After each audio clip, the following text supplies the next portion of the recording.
अस्सलाम वालेकुम नाजरीन, आप देख रहे हैं सूबाई रंग न्यूज़ और इंटरटेनमेंट चैनल और मैं हूं मोमना शहबाज। सबसे पहले नजर डालते हैं आज की अहम खबरों पर।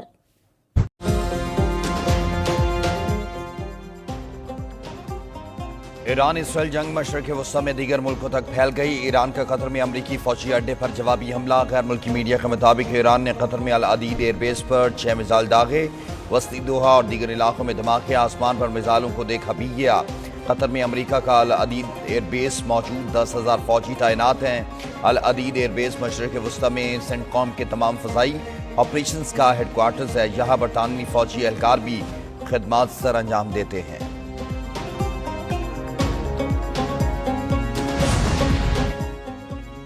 ईरान का ऑपरेशन बिशारतुल फतह। ईरानी सरकारी मीडिया के मुताबिक अमरीकी हमलों के जवाब में ताकतवर और फातिहाना कार्रवाई शुरू कर दी। पासदारान इनकलाब ने कतर में अमरीकी फौजी अड्डे पर मिसाइल दागे। ईरानी फौज के सरबराह ने अपने मुल्क पर हमले का जवाब देने का ऐलान किया था। ईरानी chief of staff general Abdolrahim Mousavi ने कहा कि अमरीका जंग में शरीक हो चुका, उसके खिलाफ हमलों के लिए ईरानी फौज के हाथ खुल चुके हैं। अमरीका के खिलाफ कार्रवाई से पीछे नहीं हटेंगे।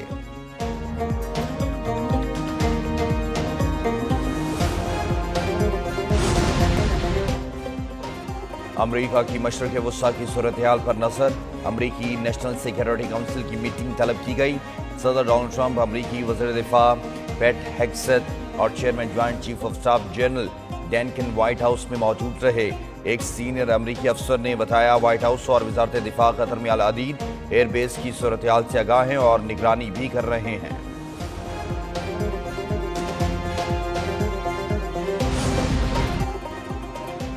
खित्ते में ईरान नवाज जंगजू गिरोह भी अमरीकी अड्डों पर हमलों की तैयारी कर रहे हैं।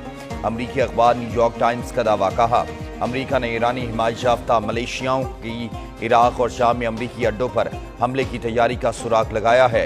इराकी हुकूमत की जानिब से उन्हें रोकने की कोशिशें जारी हैं।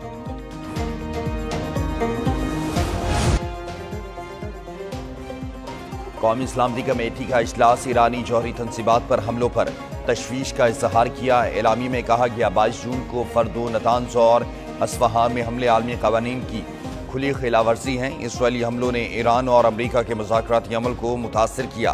कमेटी की यूएन चार्टर के मुताबिक ईरान के दिफा के हक की तौसीक, फ्रीकैन के साथ पाकिस्तान के करीबी मसरूफियात की भी तस्दीक, अमन और इस्तेहकाम के लिए कोशिशें जारी रखने पर इत्फाक।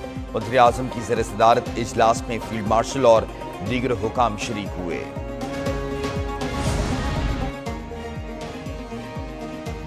इसराइल का ईरान में फर्द जौहरी तंसीबात पर दोबारा हमला। फौजी और सिविलियन तंसीबात पर भी हमले किए गए। शाहिद बहश्ती यूनिवर्सिटी, कराच शहर और सरकारी नशरियाती इदारे को निशाना बनाया गया। तेहरान में बसीज फोर्स के हेडक्वार्टर्स और एक जेल को निशाना बनाया गया। ईरान के 6 हवाई अड्डों पर फजाई हमले, 15 तैयारे तबाह करने का दावा। 10 फौजी शहीद हो गए। इसराइली हमलों में बच्चों और खवातीन समेत तकरीबन 500 अफराद शहीद, 3000 से ज्यादा जख्मी हो चुके।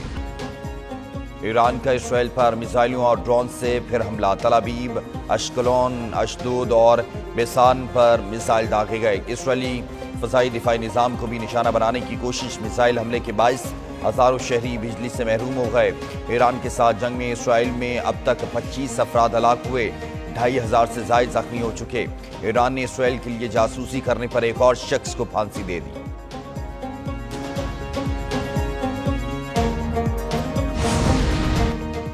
अमरीकी सदर डोनाल्ड ट्रंप अब भी ईरान के मामले में सिफारतकारी में दिलचस्पी रखते हैं। तर्जमान व्हाइट हाउस कैरोलिन व्हाइट कहती हैं, अमरीकी सदर ईरान के मामले पर सिफारतकारी में मसरूफ हैं। सदर ट्रंप ईरान में हुकूमत की तब्दीली की बात बतौर सवाल कर रहे थे। अमरीकी सदर का मकसद कोई हतमी पॉलिसी बयान देना नहीं था।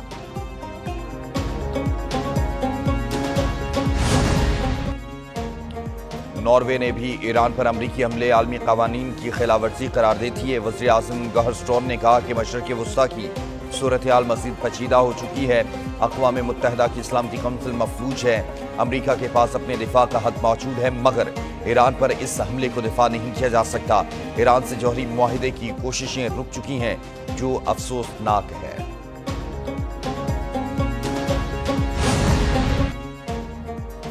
ایران امریکی اڈوں یا آبنائے ہرمز کو نشانہ بنانے سے باز رہے، برطانیہ کا انتباہ۔